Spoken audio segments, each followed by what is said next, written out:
Hello and welcome to tonight's video. It is Monday, July 13th, and this is the daily recap. So we start off by looking at the SPX here, and what we can see is, I was speaking in the previous video, yesterday's video actually, what happens when now that we've closed above this red line here, this 3182 level. I was saying we'd want to see if we can hold above this monthly pivot zone and then ultimately target this 3232 level, which used to be our pandemic high, which I referred to in the videos. We have now passed that. This is our new pandemic high. However, we have pulled all the way back down under this 3182 level once again, which means we're back down and we are back into this range, right? We've closed into this range again. The main thing that I've taken away from this is that this monthly pivot zone, once again, even though we opened above, we've tried to push up, we had resistance, we found resistance, and ultimately we sold all the way down into this 3155 level here, okay? And that is something to keep of note, as we have just been pushing higher and higher and higher with all of the top companies, which I'm just going to quickly go into in a second. But yeah, that's something that we've noticed, right? We have found our new resistance where we've seen a lot of selling, okay? So if we look at Apple, right, we'll quickly see once again, right, we have opened up here at this 390 level, a nice gap up. And what do I always say to look for when we gap up, right? Look for the gap to fill. So the gap was in this area here in this box, right, from the previous close, which was right here on Friday. And as soon as we opened up, we pushed higher, we touched new all-time highs pretty much at 400, and we just sold off. And then that's when the gap fill came. So you got to always be looking for what happens with the gap fill, right? So if you look on the 15-minute chart here, right, you can see we pushed up, up, up, up, up, up. We had a very strong open, right, until probably about noon, and that is when I've been pointing out in videos that that's when we start to decline usually. And then we usually do have, at the end of a decline, we'll see a rally into the close, but today it was the opposite, right? We saw a fade into the close, right? So that's something to take into note as well. As you can see, right, by this gap, right, since from here where we opened, if you were taking this trade for the gap fill, you'd want to be in 100% once price got below this level here, so anywhere down here. And then what happens is the market makers, they're going to try to shake you out. So to make this a little better, let's say this is your entry down here, right? And you get in right here as the price gets below here.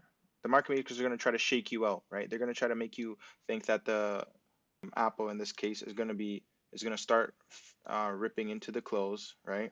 But that's not what's actually going to happen, right? We're going to get that sell-off, and they're just going to shake out the weak hands before the real move comes, which was this move all the way down here to 381, right? Okay. As for NVIDIA, right? Same thing here. We didn't gap up today. We just opened up in the range from the previous candle, which was on Friday. We pushed up, and then again, we came back down along with all the other names. So once again, on the 15-minute over here, we can just analyze that really quickly, right? So small gap up, nothing to be concerned of, but what happens is the same trend, we push up, strong push up, and then we had this fade for the rest of the day, right? I wasn't trading today. I was away from the screens. I'll be away tomorrow as well, but I'm just gonna quickly show you what I would be looking for, right? Microsoft, same thing. We have this same thing here, another small gap up, right, from Friday's close up here, and we push up, and this one we touched into the weekly pivot zone that I have here by this light purple line. It's one of the indicators that I've made, but yeah, basically it just indicates where support and resistance should fall based on the weekly and monthly time zones. I also have a yearly one, but you just won't be able to see it at the moment. But yeah, so it came into the weekly pivot zone and we rejected it, right? I can probably show you the weekly chart here as well, right? So yeah, same thing, and we've created this expansive candle down. So typically when you see something like this and it's such a huge candle, we are going to see some pullback, probably into this 211 area, and then we might actually see further rejection lower into probably 205, 204 level. Uh, we have been expecting a pullback as we've been just consistently expanding up higher, creating new all-time highs every day. So I'm expecting to see a pullback, and I've been saying that over the past few videos, right? As far as Tesla, which everybody's been watching, new all-time high up here at 1795, we could say. And once again, we opened up here at 1659. We closed at 1550, so almost $100 up. And same thing, pushed higher, created that new all-time high up here at 1795, and then faded the rest of the session, which it's been the trend for pretty much every stock, which you could see here, right? Which just indicates that everything was red after pretty much noon, right? And we'll quickly go over to Amazon, which again, they're all going to be the same thing. We made a new all-time high, which I can just edit really quickly. And then we faded for the rest of the session, which you can see, right? So again, I'll give you another trade example from here where we saw the gap up, right? This is the open, this is the start of the top of the gap, right? And this is the bottom of the gap. What you would want to see is as soon as price comes down here, let's say you enter in right here, right? Stay in the trade, and I would be taking my profits down here once this wick is created. But if you wanted to stay in the trade, you could, and boom, down here.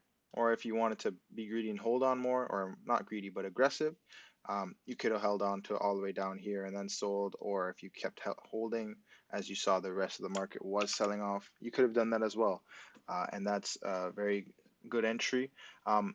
You might be seeing this 3200 level here. Basically, I have this indicator on my screen I made. It just highlights, yes, the previous day's close. So, which you would see over here, this is that 3200 level. So, a lot of people don't know this, but the prior close actually does hold as resistance or support whenever price is above or below it, respectively. So, in this case, as you can see right here, as price is above it, it would be holding as support. It came into it, bounced off of it, and then it broke through afterwards, right? If, let's say, it was up here, it would come up to it, bounce and reject off of it, and then it could come up or it could fade off. But yeah, that's just an example of what the prior close does. And then finally, I'll just quickly show Netflix, more of the same, right? So we pushed up, created this gap up, right? And you'd want to see, again, if you were taking this trade down here, you get in here, right? You're in, and you're already, without any resistance really, you made your trade. If I could just zoom in here, it looks a little better. Yeah. So again, this low would have been your gap entry, I guess, entry as it was the low of the day to the start. And yeah, you would get in somewhere here, and you have pretty much no resistance all the way to the end of the gap, and you would have filled the gap, and easy trade, right? But yeah, that is today's recap. Again, if you want to get in touch with me, my stuff is linked below. I hope you guys are all doing well. I hope you guys are all trading and you're all green.